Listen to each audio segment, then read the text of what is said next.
Bueno chicos, les grabo esta clase para que hablemos un poquito de médula. Es una clase que doy todos los años, pero bueno, que este año no hice tiempo de poder comentárselas. Es para que hablemos un poco de generalidades y de algunas cosas de la sistematización. Vamos a ir rápido porque estoy grabando con el celu y no me da demasiado tiempo. En cuanto a las generalidades, ya saben que es un cordón cilíndrico que se alarga en sentido cefalocaudal y que si la vemos en un corte transversal es aplanada en sentido antero-posterior. Se encuentra en el conducto raquídeo limitado por las vértebras de la columna. Y este conducto raquídeo, a su vez, cada vértebra lo limita, como ustedes ya saben, hacia anterior por la cara posterior de los cuerpos vertebrales, hacia los laterales por los pedículos, la cara interna, y por el nacimiento de las apófisis transversas, hacia posterior y lateral, posterior-lateral por las láminas, también cara interna de las láminas, y viene hacia posterior por el nacimiento de las apófisis espinosas. Tiene un límite superior y un límite inferior. El superior es más difícil de establecerlo. Se considera que el límite superior es a nivel del arco anterior de la primera vértebra cervical o del atlas, que es esto que vemos acá. Este en realidad es el arco posterior, sería el anterior que no alcanzamos a ver. Y de la cara posterior de la apófisis odontoides de esta que es el axis. Ese es un reparo óseo por el cual podemos decir, bueno, de este arco anterior del atlas hacia abajo tenemos médula y hacia arriba tenemos bulbo. Un límite anatómico constitucional del tejido sería decir de la decusación de las pirámides, cuando ya terminan de decusarse. Cuando, recuerden cuando hablamos de configuración externa de bulbo raquídeo, por un nivel inferior a la decusación ya comienza a ser médula. Bien, pero el libro Latarjet describe este límite o este reparo óseo para decir de acá para abajo es médula. El límite inferior es a nivel del cono medular, es esto que ven amarillito acá. Lo que siguen son raíces de la cola de caballo, que vamos a hablar un poco. Pero este cono medular, el límite inferior de la médula, se encontraría a nivel del disco intervertebral entre L1 y L2. Si estamos en columna lumbar acá, sería a este nivel. Bien, disco intervertebral entre L1 y L2. Ahí terminaría la médula. Después se prolonga así, pero en realidad un medio de fijación, no la médula en sí, como filum terminal, que vamos a hablar un poquito.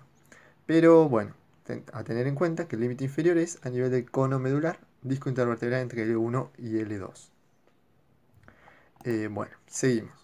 Con generalidades de la morfología, como ya dijimos, es un cordón cilíndrico aplanado en sentido antero-posterior que presenta dos ensanchamientos o intumescencias.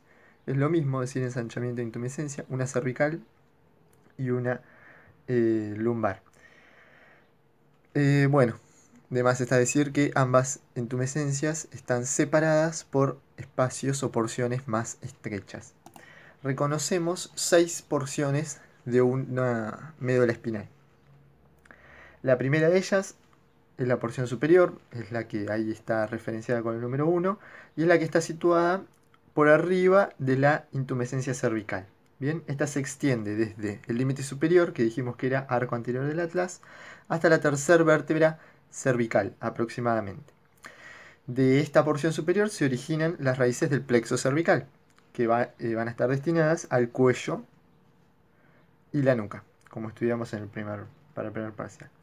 Luego viene la intumescencia cervical. Esta se va a extender desde donde terminó la otra, es decir, tercera vértebra cervical, hasta la tercera torácica. Acá se origina, además de, a partir de la cuarta cervical, el nervio frénico, a partir de la quinta y de la primera torácica, todas las raíces del plexo braquial. ¿Sí? Por eso justamente acá tenemos un ensanchamiento, porque acá se originan muchos nervios, porque tenemos mucho territorio para inervar, ¿sí? Hablamos de ambos miembros superiores. Pasa más o menos lo mismo con los inferiores y por eso tenemos otra intumescencia lumbosacral. La tercera porción de la médula es la porción torácica, que es una porción más afinada, en diámetro menor. Está ubicada entre la intumescencia cervical y la lumbosacra. Se extiende aproximadamente desde la tercera torácica a la décima y de ella se van a originar las 11 raíces de los nervios intercostales, que son estos amarillitos que vemos en la imagen. Bien, aquí tenemos plexo braquial, plexo cervical, nervios intercostales. Seguimos con la cuarta porción, que es la de la intumescencia lumbosacra. Se va a extender desde la décima torácica hasta la segunda lumbar, es decir, hasta el límite inferior ya a nivel del cono medular. Bien, segunda lumbar. Y de ella, bueno, se van a originar las raíces de los plexos lumbar y sacro. Luego viene la quinta porción, que es la del cono medular, y esta constituye el extremo inferior o caudal de la intumescencia lumbosacra. Es esto que ya les había comentado en la diapo anterior. Aquí se originan las últimas raíces sacras y las raíces coxigias. Y después esto que vemos acá son raíces de la cola de caballo. Estas raíces sacras y coxigias se encuentran rodeadas por las de la cola de caballo. Se sitúa a nivel de L2 y constituye, como ya dijimos, el límite inferior de la médula. Y nos queda finalmente la sexta porción, que es la del filum terminal, que es este hilito blanco que se ve acá y esto que está esquematizado en esta imagen de forma separada. Y el filum terminal no es más que la pía madre que venía recubriendo al cono y que se extiende hasta la cisterna lumbar aproximadamente, si no estoy equivocado, a nivel de la segunda vértebra sacra. Desde allí sigue descendiendo, o sea, ese sería el filum terminal interno, perdón. Desde allí sigue descendiendo el filum terminal externo, que no es más que dura madre, y va a llegar, desciende por el cono, perdón, por el foramen sacro, hasta insertarse en el coxis, como se ve acá, la primera y la segunda vértebra coxigia, y eso se llama filum terminal externo o ligamento coxigio. Lo que vemos acá es ese puntito de ahí arriba, el filum terminal, todo esto que lo va rodeando, las raíces de la cola de caballo. Estos son las leptomeninges, es decir, pía madre y aracnoides, y esto de acá es la dura madre que fue abierta para que se pueda ver el resto, y acá vemos cómo se continúa constituyendo el filum terminal externo. Este es el interno, este es el externo. El interno termina acá nomás, en la cisterna lumbar, que no se ve obviamente, y el otro constituye el ligamento coxigio llegando a la base del coxis. Seguimos. En esta imagen lo que podemos ver es en realidad una comparación entre todo el espacio que abarca la médula espinal en un niño y el espacio que abarca a nivel de conducto raquídeo en el adulto.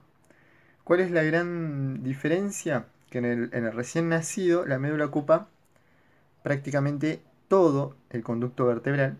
Como se puede ver, fíjense que lo ocupa prácticamente todo hasta niveles muy inferiores. Y en el adulto, como ya vimos, la médula termina a nivel de nuevo repito, disco intervertebral entre L1 y L2. Esto ocurre porque el crecimiento es desigual. El crecimiento de toda la masa ósea de la columna en relación al crecimiento de la médula, ¿no? Esta crece, pero a una velocidad mucho menor que la velocidad con la que crece la columna. Por eso esta se agranda mucho más y la médula termina a ese nivel. Esto nos sirve para explicar un poco lo que es la cola de caballo. De ese crecimiento desigual surge un desnivel. Ese desnivel tiene que ver con el desnivel entre el lugar en donde se origina una raíz a nivel medular y el lugar por donde sale de la columna vertebral, ¿sí? En los niños, esto sería en un niño, esos niveles se encuentran igualados prácticamente. Ahora, a medida que va creciendo la columna, creciendo, creciendo, creciendo, y se nos va quedando la médula, fíjense que se produce esto. Tenemos una raíz saliendo en este caso por S1, pero la médula está allá arriba, fíjense dónde se origina, a nivel de L1. En el medio tenemos 5 vértebras lumbares. Entonces, esta sumatoria de raíces constituyen lo que es la caudequina o cola de caballo, que son las últimas 10 raíces espinales. Que es bueno, justamente esto. Lo que vemos acá tiene forma como de cola de caballo. Vamos un poco a hablar de la configuración externa. Esto es un corte horizontal de médula, en el cual esto es anterior, esto es posterior. Y lo que vemos es, en la cara anterior, la fisura media anterior o surco medio anterior. Este surco se encuentra en toda la longitud de la médula, desde su nacimiento hasta el cono medular. Y es un surco bien profundo. A ambos lados de este surco se encuentran los surcos anterolaterales. Surcos anterolaterales son estas depresiones que se hacen hacia anterior y lateral justamente. Estos son discontinuos, son menos marcados y son los surcos por los cuales emergen las raíces espinales anteriores. Ven que justo en la depresión está emergiendo la raíz anterior del nervio. Entre ambos, digo, entre la fisura media anterior y los surcos anterolaterales, se encuentran delimitados o comprendidos los cordones anteriores de la médula. Cordón anterior izquierdo, cordón anterior derecho. ¿Sí? Después en la cara posterior tenemos limitado lateralmente surco posterolateral, así como tenemos anterolaterales, tenemos los posterolaterales, que es por donde ingresa la raíz posterior del nervio raquídeo. Bien, los posterolaterales. En la línea media se observa un surco poco profundo. Este se denomina surco medio posterior. Esta era la fisura media anterior y acá tenemos el surco medio posterior, que este surco, fíjense que no es tan profundo como la fisura, y este surco en realidad se profundiza por medio del tabique medio posterior. Tabique medio posterior va a dividir a la cara posterior en dos cordones, uno derecho y uno izquierdo, ¿sí? El tabique lo divide. Cada uno de los cuales, a su vez, se divide hasta aproximadamente T2 por el surco intermedio posterior, que son estos. Parece un juego de palabras, pero en realidad es surco medio posterior, tabique medio posterior y surcos intermedio posteriores a medio camino entre el surco medio posterior y los surcos posterolaterales, ¿sí? Estos surcos medios posteriores dividen al cordón posterior en un cordón medial y un cordón lateral, ¿sí? Al medial también se le llama fascículo grácil al medial y cuneiforme al cordón lateral.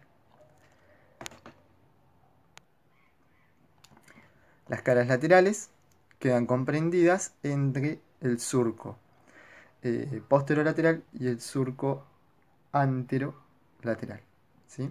O sea, este surco y este. Entre estos dos quedan comprendidas los cordones laterales de la médula.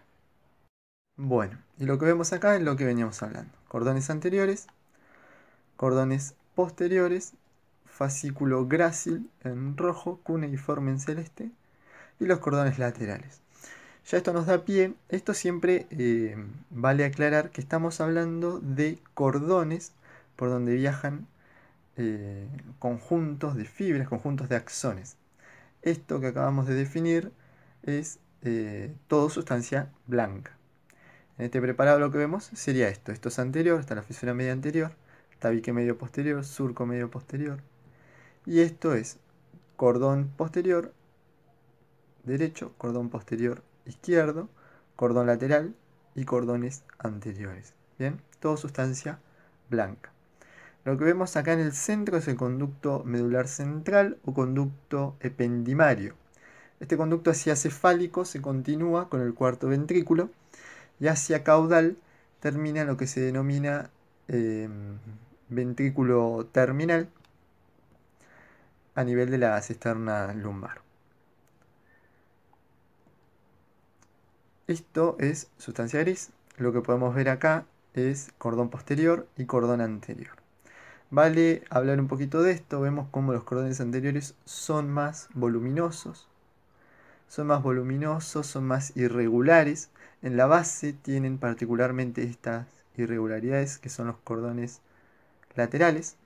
Es así entonces que en la sustancia gris el libro describe como que tiene una forma de semiluna con concavidad hacia los laterales, donde tenemos un asta posterior y un asta anterior y un asta lateral que estaría en la base del asta anterior.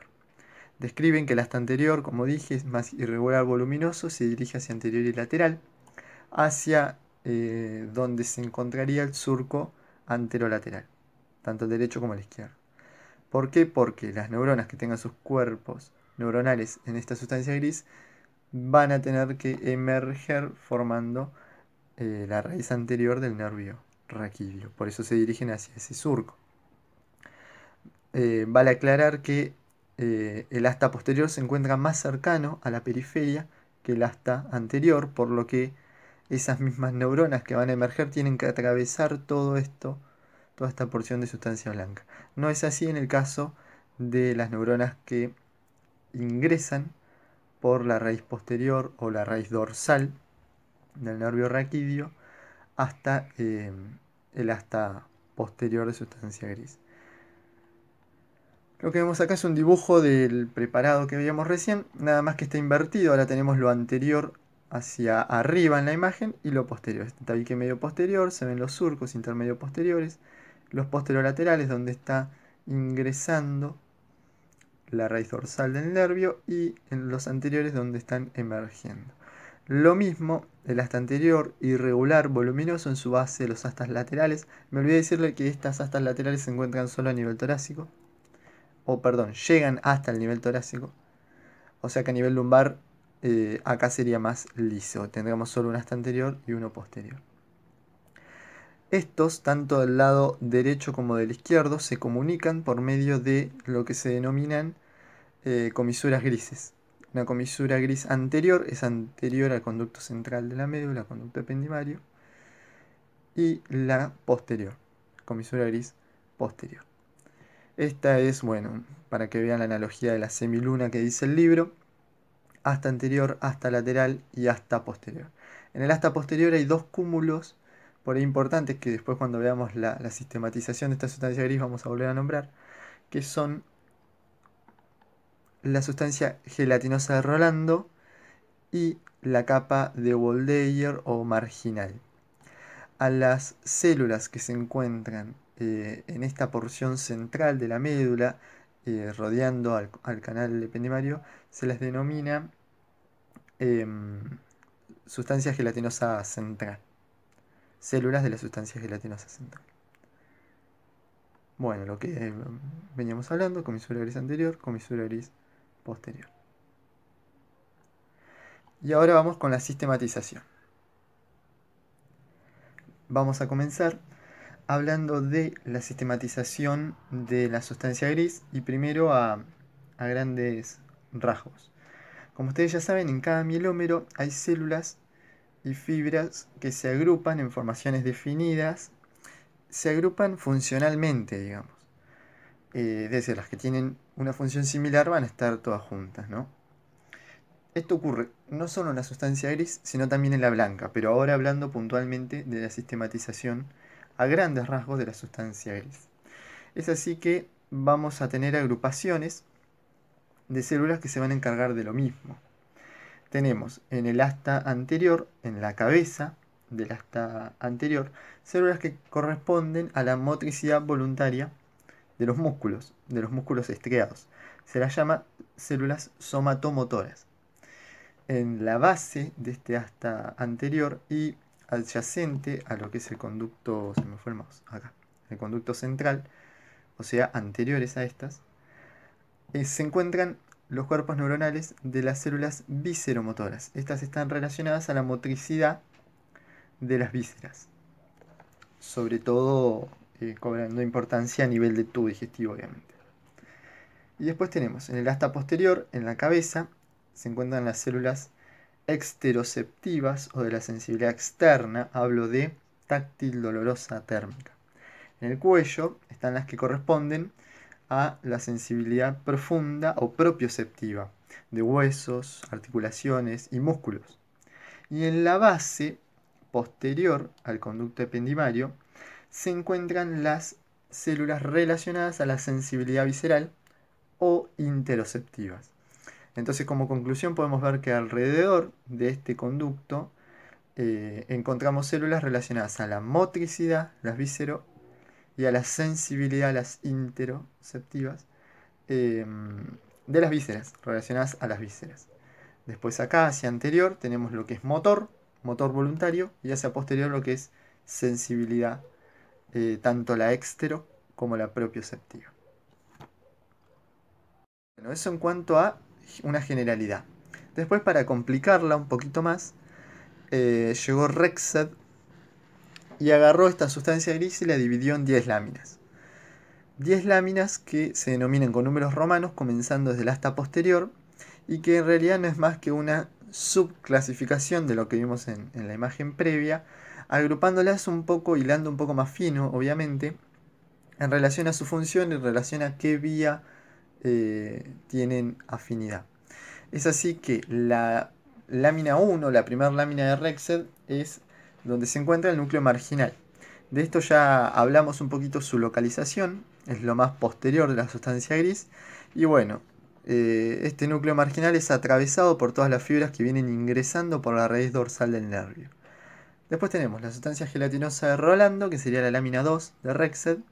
Y acá se encuentran neuronas, o acá llegan neuronas aferentes y amielínicas relacionadas al dolor lento.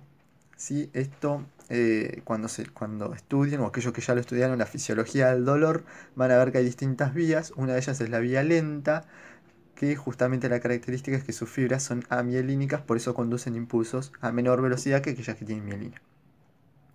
La lámina 3 y 4 la juntamos porque en esta se encuentra el núcleo propio del asta posterior, que acá, en este núcleo, se encuentra la segunda neurona de la vía del tacto protopático o del tacto grueso, grosero, ¿sí?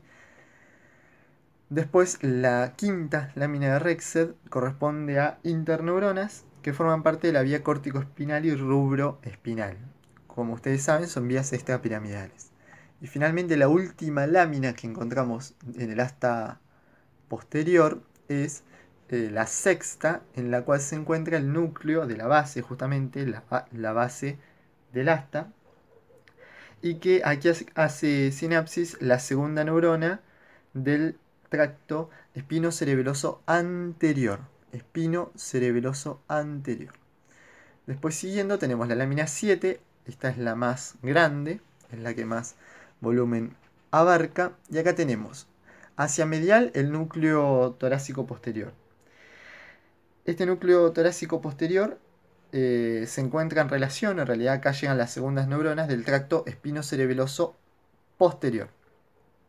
Acá el núcleo de la base teníamos la segunda neurona del espinocerebeloso anterior, ¿sí? Y acá tenemos la del espinocerebeloso posterior. Después tenemos en la zona más medial al núcleo interomedial, que este está compuesto por motoneuronas reguladoras. Se llaman motoneuronas de Rencho. Son motoneuronas que regulan a otras motoneuronas que son las alfa. ¿Sí? Son muy importantes, pero que no nos interesan ahora en anatomía, ¿no? Después se beneficio. Y por último, el lateral, que es el intermedio lateral. Este da origen a fibras preganglionares simpáticas, ¿sí? Este núcleo está relacionado a fibras simpáticas. Después tenemos la lámina 8, que está compuesta por interneuronas. Acá también hay interneuronas como en la 5, pero estas interneuronas hacen sinapsis o se relacionan a la vía vestíbulo espinal, tecto espinal y retículo espinal, ¿sí? Al igual que estas interneuronas, también se relacionan, como sacando una conclusión, con vías extrapiramidales. Ya vamos terminando, ¿eh? Después tenemos motoneuronas también en la lámina 9. Acá hay motoneuronas alfa, son las que son reguladas por las motoneuronas de Rencho. Estas motoneuronas alfa son las neuronas las neuronas motoras inferiores de la vía piramidal sería. Y acá también hay motoneuronas gamma, que bueno, nada, motoneuronas, en fin. A ver, recuerden que estamos en el asta anterior, o sea, es bastante lógico, o ya dijimos en realidad, que era toda relacionada a la motricidad. Finalmente, en la lámina 10 tenemos las neuronas que se ubicaban alrededor del conducto central y que transportaban información vegetativa, ¿sí? Relacionada a las vísceras. Entonces estas son las 10 láminas de Rexed, espero que les gusten. No son complicadas, sobre todo si sabemos o conocemos el trayecto de cada una de las vías con las que se relaciona. No se nos va a hacer difícil después eh, acordarnos de hacer este dibujito. Bueno, y eso es en cuanto a la sistematización de sustancia gris. Ya no hay más. Ahora vamos a hablar un poco de la sistematización de la sustancia blanca. Y acá ya metemos algunas vías y quizás se complejiza un poco. Como concepto general, la médula no es más que una vía de tránsito, por decirlo de algún modo. Es una vía de tránsito entre la periferia y los centros nerviosos superiores. Podemos discutirlo porque, bueno, no solo la periferia, sino también articulaciones, músculos, en cuanto a la sensibilidad propioceptiva. Pero digamos que en algunos libros se describe cierta integración medular, por ejemplo, como un arco reflejo, pero no es ni cerca comparable con las integraciones superiores, obviamente. Entonces, la principal función medular es como una vía de paso, permitir que la información vaya y venga. Es así que tenemos vías sensitivas, que son ascendentes, y vías motoras o efectoras, que son descendentes. Vamos a comenzar con las sensitivas, hablando un poquito de estas. Sabemos que tenemos una sensibilidad que es exteroceptiva, cutánea, la del dolor, calor, etc. Una sensibilidad que es profunda o propioceptiva, la de articulaciones, huesos y músculos, y una sensibilidad que es visceral o interoceptiva. Bueno, entonces voy a comenzar hablándoles de la vía de la sensibilidad exteroceptiva o cutánea. Como generalidad, esta es una sensibilidad consciente, todos nos damos cuenta cuando nos duele algo porque nos pinchamos, o cuando tocamos algo que está frío o más caliente, o por el solo hecho del contacto. Es consciente. No vamos a hablar específicamente de la vía, sino vamos a hablar de qué pasa con esa vía o por qué lugar de la médula viaja la información relacionada a cada una de ellas. Es así que la vía comienza en los receptores cutáneos. Como ustedes saben, hay receptores que sensan calor, otros que sensan contacto, otros que sensan dolor. Entonces estos receptores lo que hacen es relacionarse con la primer neurona de la vía, cuyo cuerpo neuronal se encuentra en el ganglio de la raíz dorsal. Bien, acá estaría el receptor, hace sinapsis con esta prolongación periférica de esta neurona, de la primera neurona de la vía, y esta a su vez ingresa por el cordón posterior a la sustancia, al asta posterior, sustancia gris, y hace sinapsis con la segunda neurona de la vía que se encuentra en el asta posterior. Y de acá, como ven, hay dos caminos posibles. Estos dos caminos posibles están relacionados a la modalidad de la información que traigan estas neuronas desde la periferia. ¿Qué quiere decir? Que va a seguir un camino determinado si traen modalidad termoalgésica, es decir, relacionada a temperatura y dolor, y va a ser distinta si traen información táctil, e incluso va a ser distinta si traen información táctil grosera o fina. Entonces comencemos con la termoalgesia. Como dijimos, la prolongación de la primera neurona hace sinapsis con la segunda neurona a este nivel. Esta atraviesa la línea media por la comisura gris y llega al cordón lateral del lado opuesto. Lo hace por la comisura gris posterior. Llega al cordón lateral del lado opuesto y asciende hacia los centros superiores, como esquematiza esta flechita. Y bueno, conformando el tracto espinotalámico lateral. Bien, tracto espinotalámico lateral es todo esto que está pintado en rojito. y no es ni más ni menos que el camino que sigue la vía termoalgésica dentro de la médula. Después tenemos la sensibilidad táctil protopática, que es la otra que nos queda. Igual hace sinapsis con la segunda neurona a este nivel, esta decusa hacia el lado opuesto, lo hace por el cordón gris anterior, en este caso, y no se ubica en el cordón lateral de sustancia blanca, sino que se ubica en el cordón anterior, fíjense, más anterior y medial al tracto espinotalámico lateral. Y esta también asciende hacia centros superiores y conforma el tracto espinotalámico anterior. Bien, entonces ambos tractos, el espinotalámico lateral y el espinotalámico anterior, forman lo que se llama sistema anterolateral. Entonces el sistema anterolateral, como conclusión, decusa, bien, trae información del lado opuesto y trae información relacionada, el lateral a la vía termoalgésica, el anterior a la vía protopática. Nos queda la vía epicrítica, que es la del tacto fino. Esta sensibilidad también ingresa, obviamente, por la raíz dorsal del nervio, pero se queda en el cordón posterior. Se queda en el cordón posterior y vamos a ver que después asciende junto a otras vías. Como particularidad entonces, no decusa dentro de la médula. Bien, se queda en el cordón posterior. Va a formar parte de lo que es fascículo cuneiforme y grácil, que vamos a ir viendo ahora cómo están constituidos. Entonces ya sabemos que una de las vías que nos constituyen va a ser la vía epicrítica. Bien, ahora vamos a hablar de la vía de la sensibilidad propioceptiva o profunda. Esta es una sensibilidad por un lado consciente y por otro lado inconsciente. En cuanto a la sensibilidad consciente, es lo que está esquematizado acá en celeste, dijimos, parte de esto celeste es la vía del tacto fino. Consciente, dijimos, la sensibilidad consciente. La primera neurona se encuentra en el ganglio espinal, la prolongación penetra al cordón posterior del mismo lado,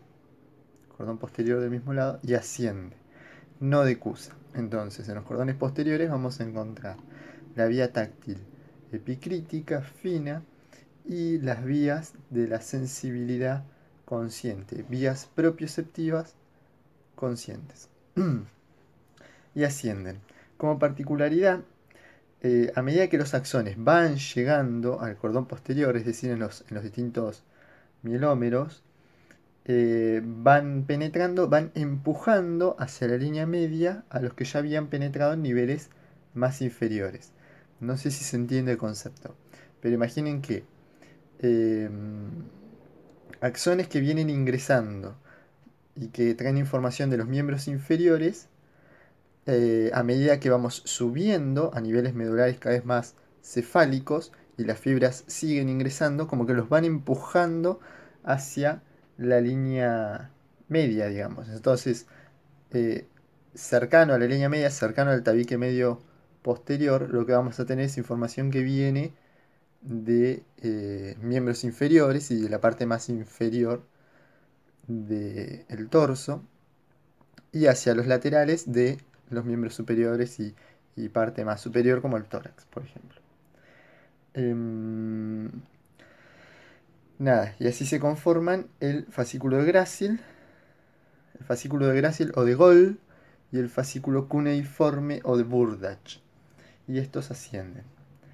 Por otro lado tenemos la sensibilidad profunda, propioceptiva, que es inconsciente y que ésta transmite información, sobre todo al cerebelo, y información que tiene que ver con la posición relativa de los miembros. Por ejemplo, cuando estamos comiendo, nosotros agarramos el vaso para tomar agua, no tenemos que necesariamente mirarlo al vaso. Esto es un ejemplo. Nosotros directamente estiramos la mano y ya sabemos dónde está, y ya sabemos dónde está nuestra mano con respecto al vaso, por ejemplo. Entonces, como que lo hacemos instintivamente. Eso es porque tenemos centros que van integrando toda esta información propioceptiva, inconsciente, que es información que nos habla de dónde tenemos posicionados nuestros miembros en relación al espacio.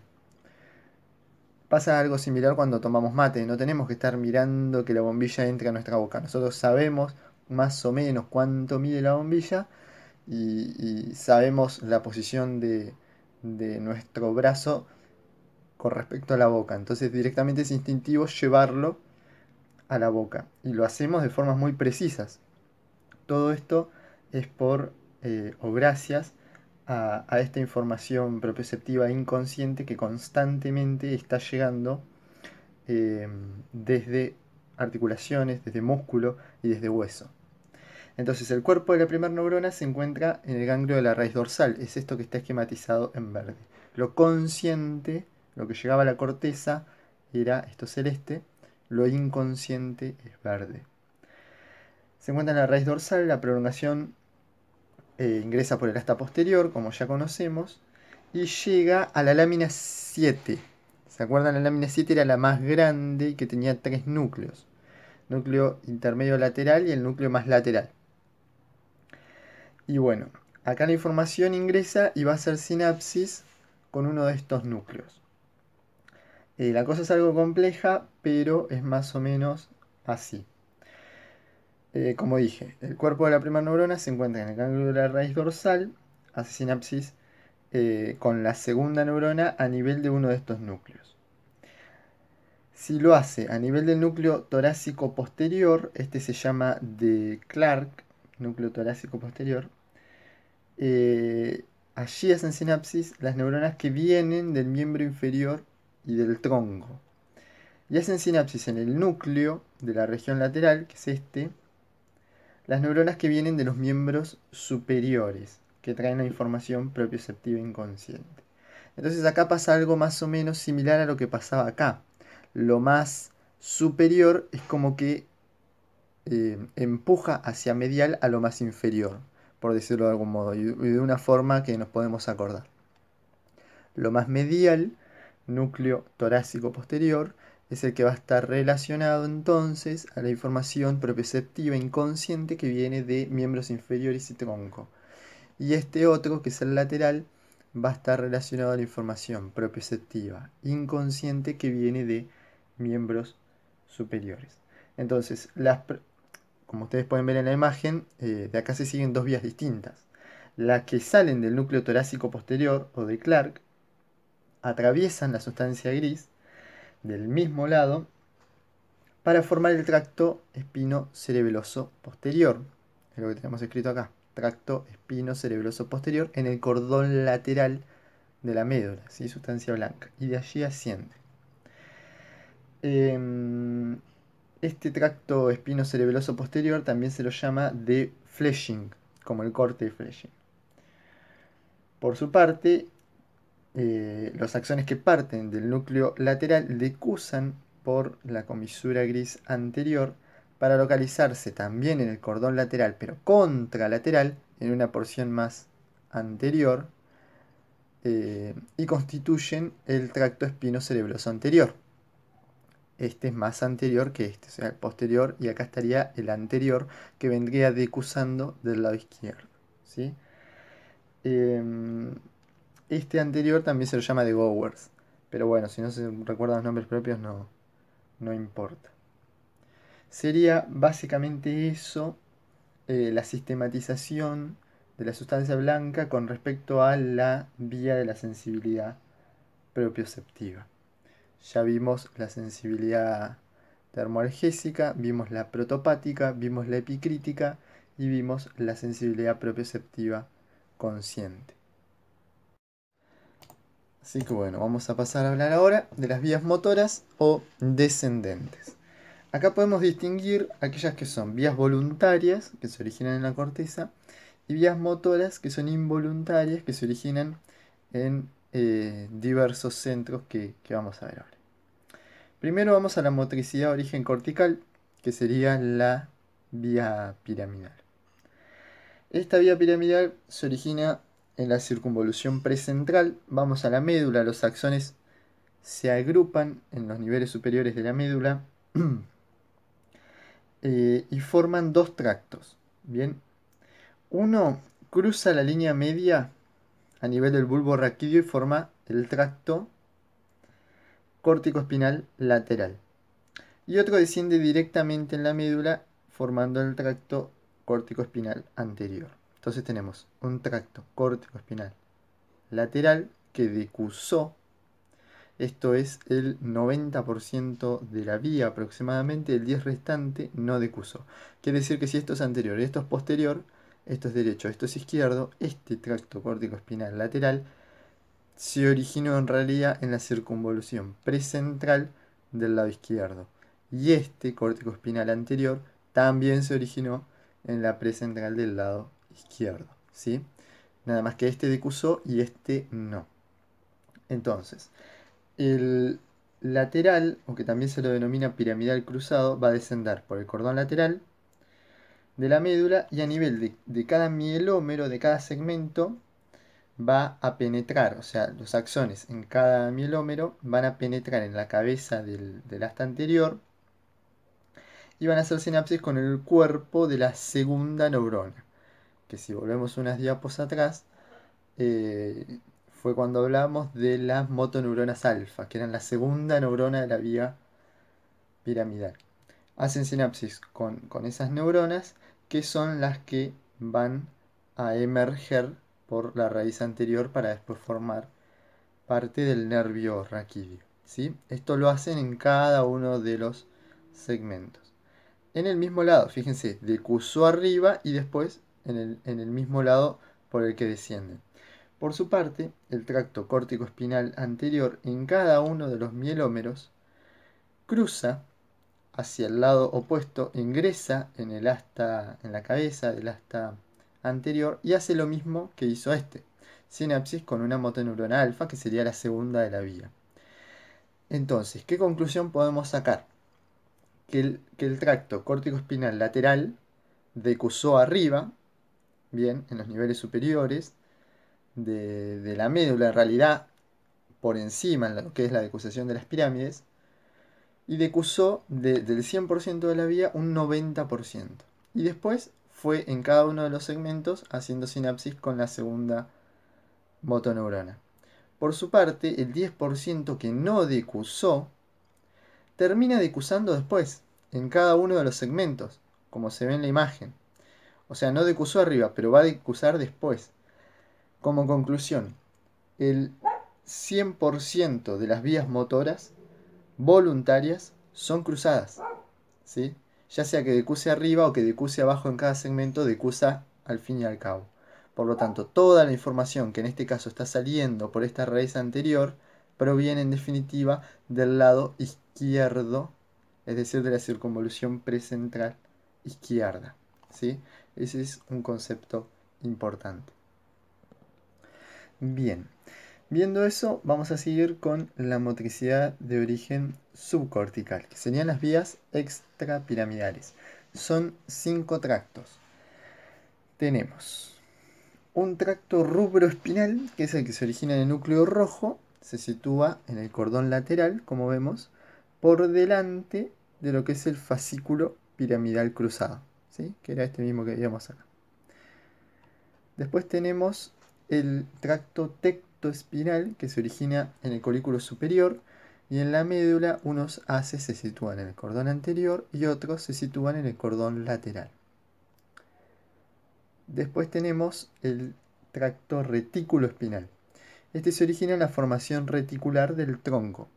Como sabrán, esta formación reticular abarca protuberancia y bulbo. Por eso hay haces que se originan en el bulbo y se ubican en el cordón lateral, y los haces que se originan en protuberancia se ubican en el cordón anterior.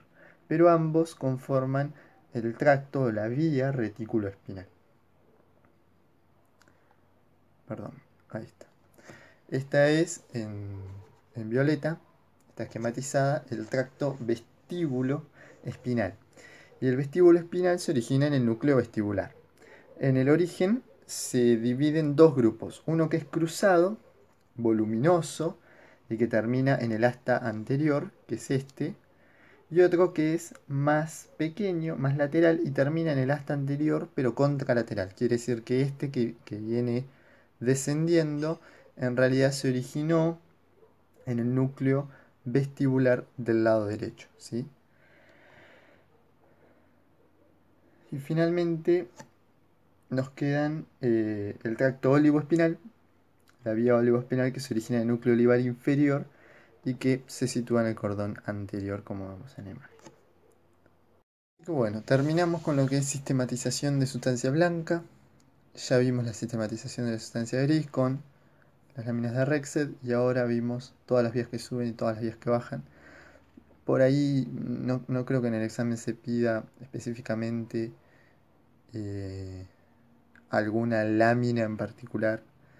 No se va a pedir, no se acostumbra.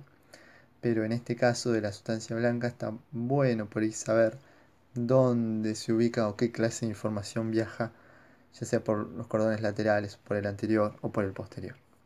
Si se saben todo el resto, mucho mejor obviamente. Vamos a pasar a la irrigación, que es bastante más sencilla, dada por dos sistemas, el de las arterias espinales y el de las radiculares. Comenzamos por las espinales. Estas, como característica, no tienen una disposición metamérica. Tenemos dos arterias espinales anteriores que se originan de las arterias vertebrales, que después de un corto trayecto se anastomosan y forman una sola arteria espinal anterior que desciende en relación a la fisura media anterior y a partir de la cual se van a originar vasos que salen perpendiculares a esta arteria espinal y que se dirigen por la fisura media anterior, o sea, como que penetran y van a irrigar toda la parte más medial de las astas anteriores y los cordones anteriores. Por su parte, las arterias espinales posteriores también son dos. Estas continúan siendo dos, no se anastomosan, y se originan a partir de las arterias cerebelosas posterior-inferiores. Algo similar a lo que pasa del lado anterior, de cada una de estas arterias espinales posteriores se originan ramas que penetran por los cordones posteriores y los irrigan, ¿sí? Y también irrigan el asta posterior de sustancia gris. Pasando a las arterias radiculares. Las arterias radiculares sí tienen una disposición metamérica, quiere decir que estas van a irrigar por cada uno de los segmentos de la médula. Y dependiendo del nivel en el que hablemos, se van a originar de distintas arterias. Por ejemplo, se originan de siempre ramas espinales de las arterias vertebrales cuando estamos en el cuello, como podemos ver. Ven que siguen una disposición metamérica, originándose de arterias vertebrales. Cuando estamos en el tórax, se originan de las intercostales posteriores, no lo alcanzamos a ver acá. Sí, acá sí. Cuando estamos en la región lumbar, se originan de arterias lumbares, y cuando estamos en la pelvis, se originan de arterias sacras. Estas ramas ingresan por el foramen de conjunción que estaría acá, a este nivel, ingresan por el foramen de conjunción e inmediatamente se bifurcan en una rama radicular que es anterior y una rama radicular que es posterior. Bien, la anterior va a acompañar a la raíz anterior del nervio y la posterior hace lo mismo con la raíz posterior.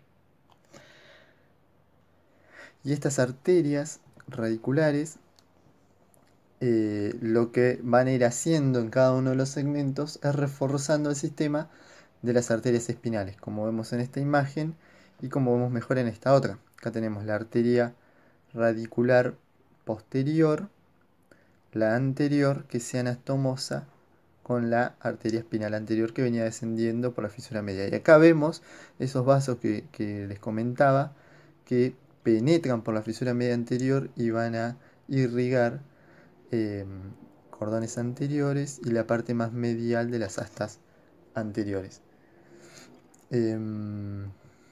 Y bueno, creo que de acá no mucho más. Hay que tener en cuenta que estos reforzamientos son importantes, sobre todo a nivel cervical y a nivel lumbosacro, donde tenemos la intumescencia lumbosacra justamente. A ese nivel tenemos una arteria medular segmentaria que es anterior y que se la denomina arteria radicular mayor o arteria radicular de Adam-Kiewicz, Es una arteria que tiene un origen unilateral, que generalmente es izquierdo y que se origina a partir de una de las últimas intercostales posteriores. En alguna de ellas, eh, en la última o en la anteúltima, pero se suele originar de esas arterias.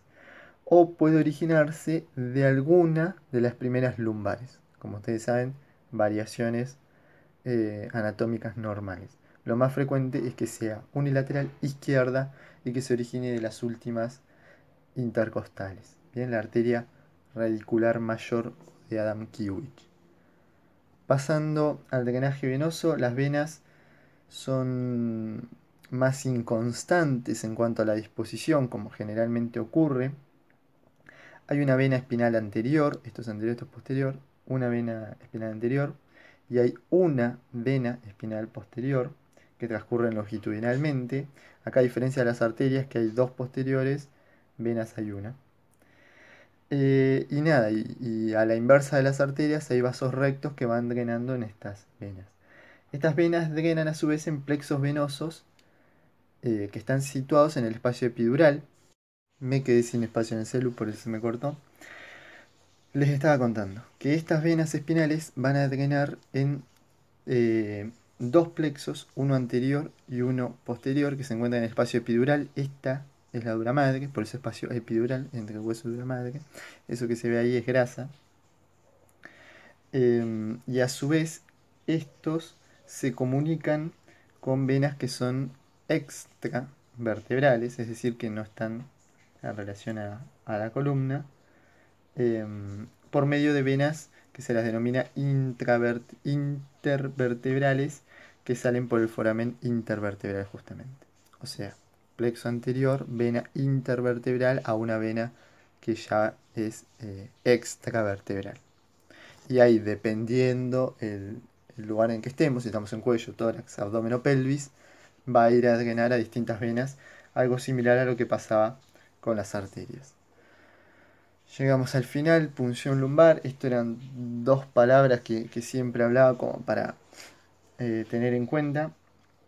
La punción lumbar es el método que se utiliza habitualmente para obtener una muestra de líquido cefalorraquídeo, ya sea por la causa que se necesite, generalmente por estudios microbianos, estudios bioquímicos, para saber las características. Para esto se debe colocar al paciente en decúbito lateral, como se encuentra en este momento, con la cabeza en flexión, las piernas también en flexión. Esto se hace así para que las apófisis espinosas y las láminas se separen unas de otras. Y en esta posición se traza una línea, entre ambas crestas. Se traza una línea entre ambas crestas ilíacas, ¿sí? A este nivel. Y se dice que esa línea pasa entre L4 y L5. Entonces ahí se palpan las apófisis espinosas y se elige el sitio en el que se va a punzar. Generalmente es por arriba o por debajo de esa línea imaginaria que se trazó entre los límites superiores de ambas crestas. Bien, topográficamente ahí estaríamos entre L4 y L5. Nada, luego de hacerle la punción, reposo. Y esta imagen es para que vean que acá en realidad se está pinchando. No hay riesgo de pinchar médula porque la médula terminó en L1 o L2. Y si estamos en L4 o L5, no pasa nada. Fíjense todas las estructuras ligamentosas que ya estudiamos para el primer examen, que hay que atravesar. Hay que atravesar incluso dura madre, hay que atravesar aracnoides para llegar al espacio subaracnoideo y poder obtener una muestra del líquido. Esto que ustedes ven acá es cola de caballo. Y, bueno, esa era la línea imaginaria que se trazaba. Y bueno, eso es todo. Espero que les sirva. Y no estudien de acá, sino úsenlo como repaso.